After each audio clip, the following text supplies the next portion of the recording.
I'm Ashton Addison from Blockwest Capital for Investment Pitch Media, and today on the Crypto Coin Show we have Andrew Sachs, the head of marketing at the Peoples SCE. Andrew, welcome to the show, and thank you for taking the time today. Thank you, Ashton. Great to be here. You're very welcome.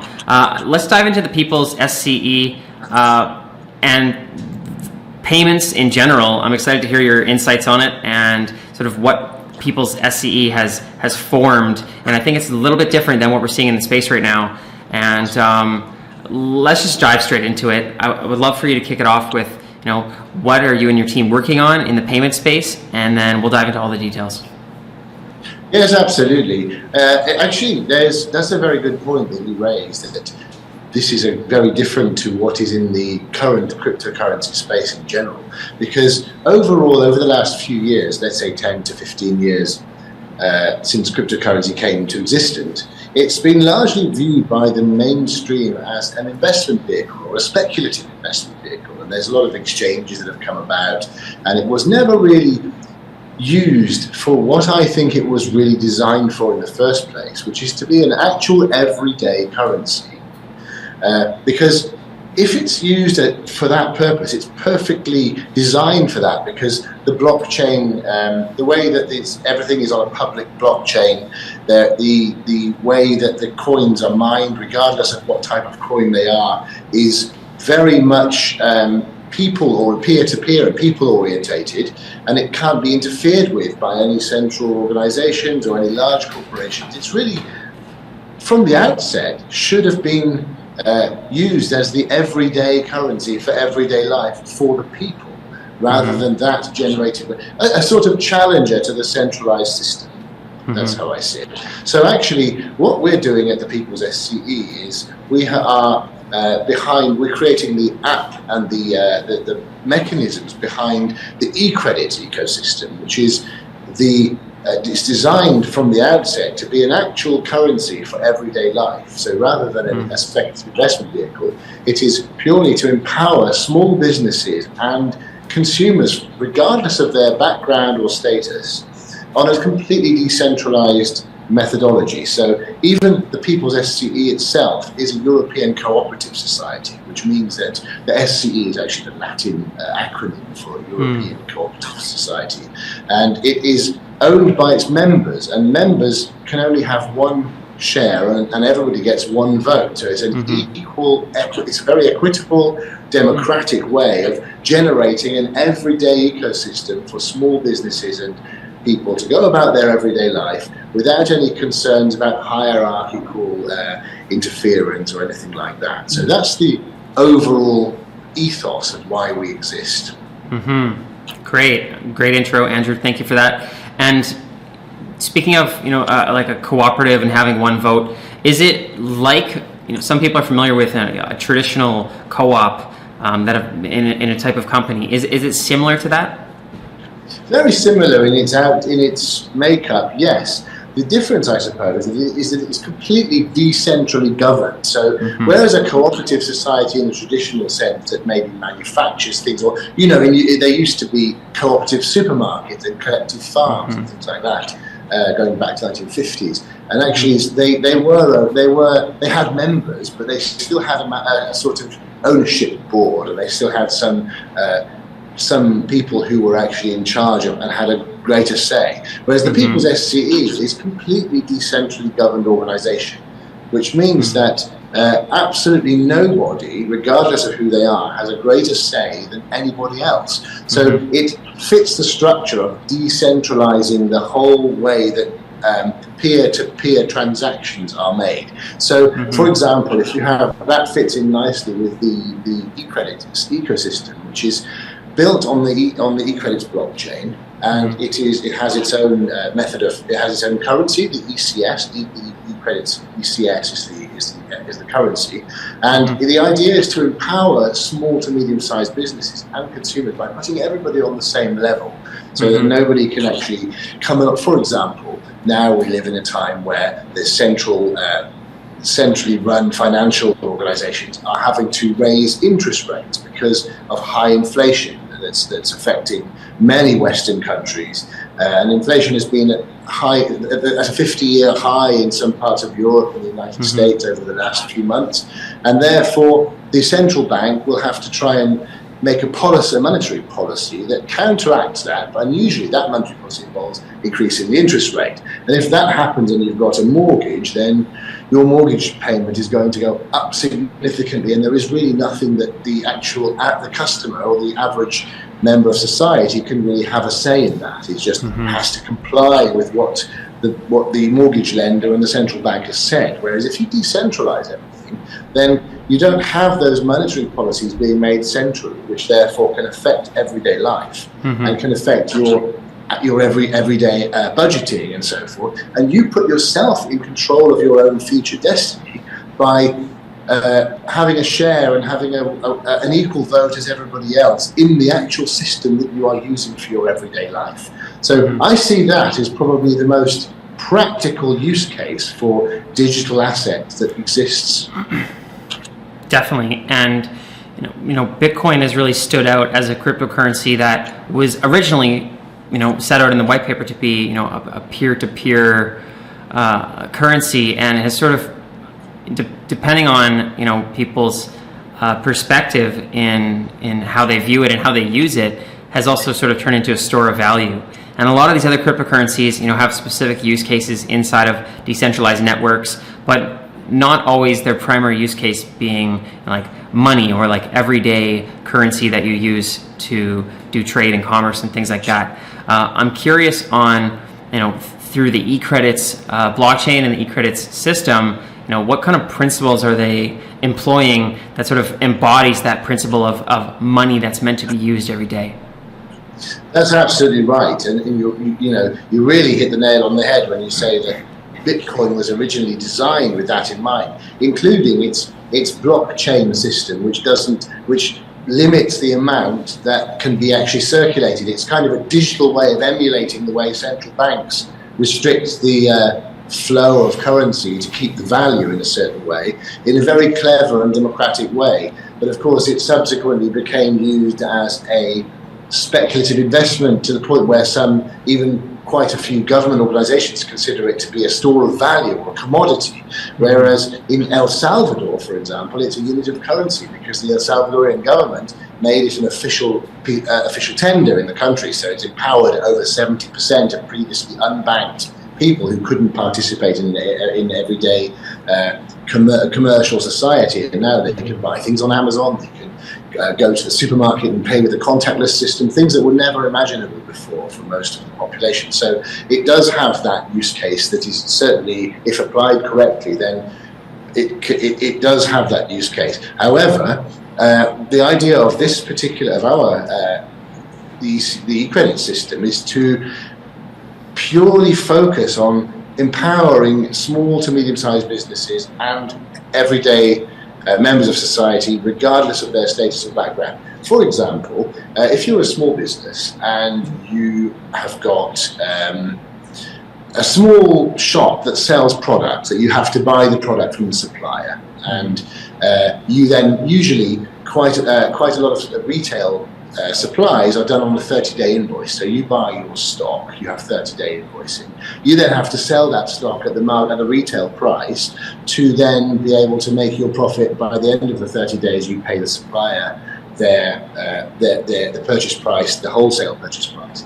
So quite often that is very difficult for a lot of small businesses because they have to not only try and sell all their stock in one go, but they are bound to have to pay costs. For example, a big company like Amazon, which sells online, will be able to easily afford the merchant services costs associated with MasterCard or Visa or any other, not just them, any other centralized merchant services provider or bank that will charge them a percentage fee for using the merchant services terminal, and then will keep their money for 3 or 4 days, sometimes longer, until depositing it into their account. So that means that the customer takes the product they've bought away, then the merchant services company charges the retailer for the use of the merchant services terminal, and then the retailer has to wait a few days before they get the settlement.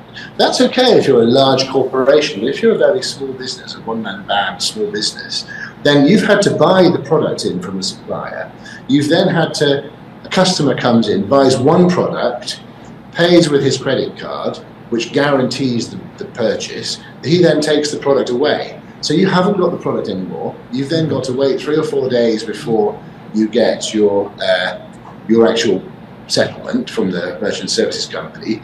And then maybe the next day your shop rent goes out and your phone bill goes out and staff wages and so forth. And you don't have the cash flow because you've got to wait a few days and you've got to pay all the merchant services charges. It's impossible that way to compete with a large corporation because they can afford to pay the same terms as you would do as a small shop. So it's a kind of unfair on the small business. So the idea of the eCredit system, you get instant settlement. The cost of transactions is substantially lower than it would be with the traditional merchant services provider. And the central banks and the government and so forth, whatever central organisation, can't suddenly make a monetary policy that's detrimental to your small business because you are in control. You are not only using the eCredit system to empower yourself and to actually decentralise yourself and get yourself onto the same level as your consumers, but you're also defining your own policy because you are a member of this. You're a part owner and a part shareholder, so you can sustain your own business and live in the comfort that nothing suddenly will change that's out of your control because you're building your own peer-to-peer blockchain-based system for everyday business and everyday consumerism for ad infinitum, basically. And also, of course, it is the modern way is to get away from fragmentation of the retail world. So with an e-wallet app, for example, a non-custodial e-wallet app, each merchant that is in your area or selling a certain item that you might need shows up on the map. So you don't need to have a fragmented system. Everything is in one place. And that means that merchants can spend less on advertising because they've got a ready-made customer base with their e-wallet users. So I think that's a really useful use case for, generally speaking, decentralized ways of doing decentralized merchant services to lower the marketing costs and to bring about a community-driven feel so that everybody is on one level and you have a community feel about it so that you can reach your customers and they can reach you through the same people-driven community. Very interesting, Andrew. And is the co-op a global movement? Are there any restrictions on businesses joining it? And is there any kind of central geographies that are sort of where this is where the inception is starting and where the growth is happening? That's really interesting because we are. That's a really important point because we are living in a borderless world now. And certainly the cost of doing business internationally, if you're an online business or if you're an online consumer, it's very expensive still even today to do business internationally because you have to convert your fiat currency into a different currency. The bank will charge you for that. Forex conversion rate. You might have to pay a fee for it, even if you live in Europe or in the United States, between the US and Canada, if it's in the same continent. There are relationships between those banks, central banks, but they still use corresponding banks, which take 2 or 3 days to transfer them and charge a lot of money for it. So there are extra charges associated with it, plus the exchange rate in the fiat currencies, which is at the moment, has been very volatile. There was 2 or 3 decades of not much volatility. But suddenly, over the last 3 years, a lot of volatility in the foreign currency markets, which means that it's very hard to measure what you will actually get if you buy something different online, for example. So this steadies that out. You have a one world, peer-to-peer currency with the same application and the same modus operandi, regardless of who is using it. And regardless of financial status, anybody can be a member. It doesn't matter who they are. It costs 60 euros to become a member of the Peoples SCE. And anybody is accepted. There's no acceptance criteria. It's purely the idea is to empower as many people as possible. And globally speaking, we are actually approaching the European regions to start with because that's where our original start at was. But of course, globally is entirely possible because it's completely decentralized. It makes no difference whatsoever who becomes a member because everybody has equal rights and everybody is seen nobody is seen as someone who has to prove their status. Like if you see most central organizations, it says this product is available subject to status and they will do credit checks on you or whatever, and you have to pay a lot of interest if you don't have if you don't have the status that's required, you either decline, and therefore you're marginalised out of the society, and you can't empower yourself, and you can't get on any ladder for anything, or you have to pay a lot of money to the central institution, which is unsustainable. It's not good value. It's not a fair deal for you or anybody else. So the idea is that anybody, regardless of their status, is able to participate in an ecosystem that empowers them.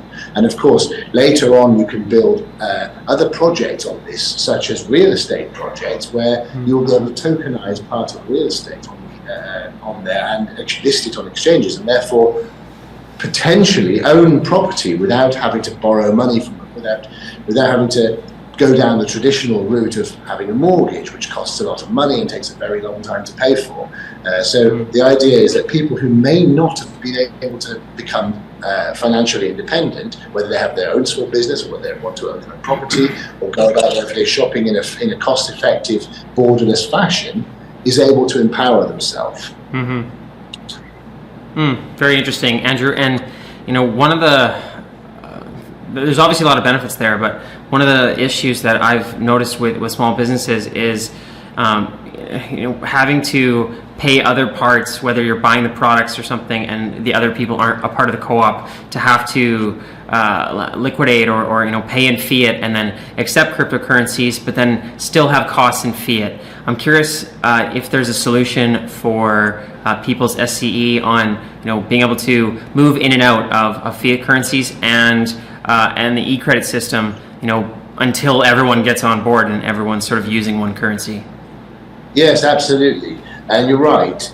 The majority of cryptocurrency-orientated projects currently, because, there's been so many developments, and we see cryptocurrency as a fantastic overall development in the way the world has moved forward. It's the next internet or the next huge leap forward in it. It's been the development cycle has been very quick. If you think about it, 10 years, suddenly so many things are powered by blockchain projects, and there's huge management consultancy companies and large corporations are investing in blockchain technology to power their distributed ledger system. It's remarkably quick how that's happened. So we take it for granted. We think, it's already a mature industry, but it's only just over a decade old.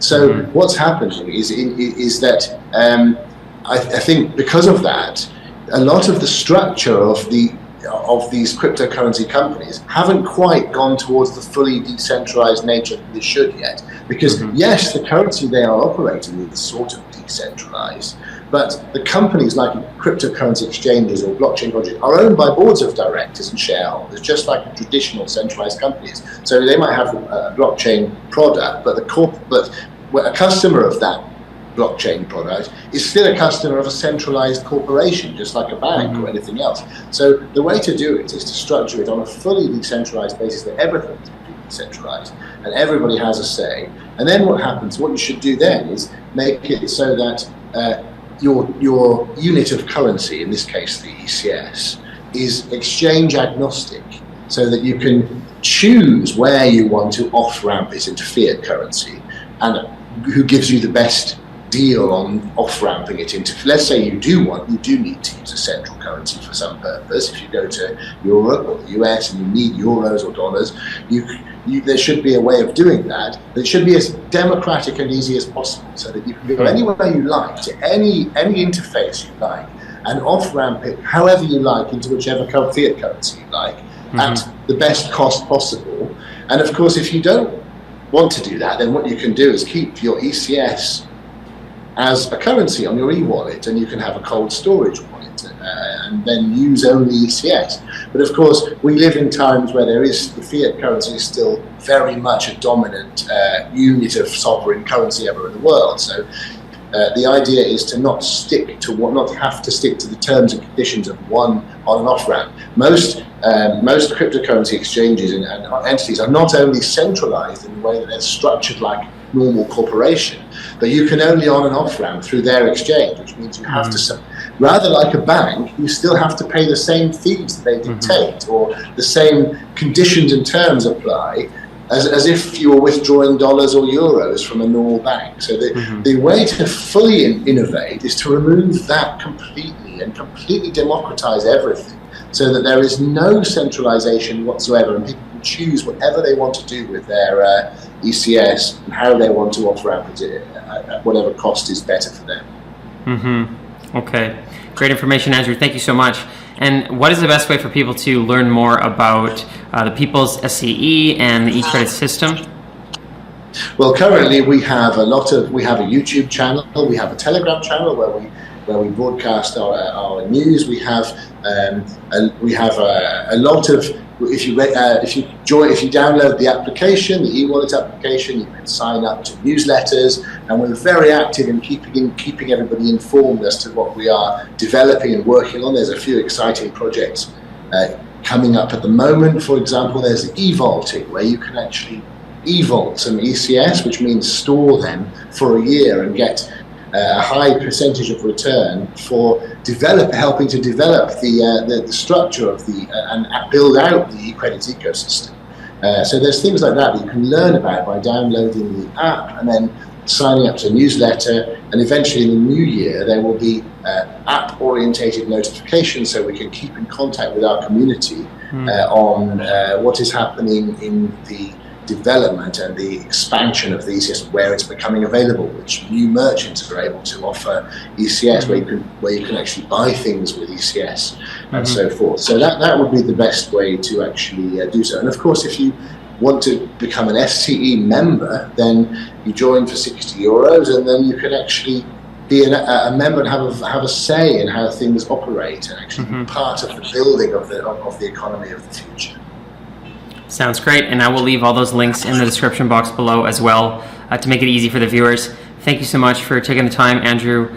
I'm looking forward to seeing the growth of the Peoples SCE throughout 2023, and let's definitely follow up in the near future. Thank you, Ashton. Great to speak to you.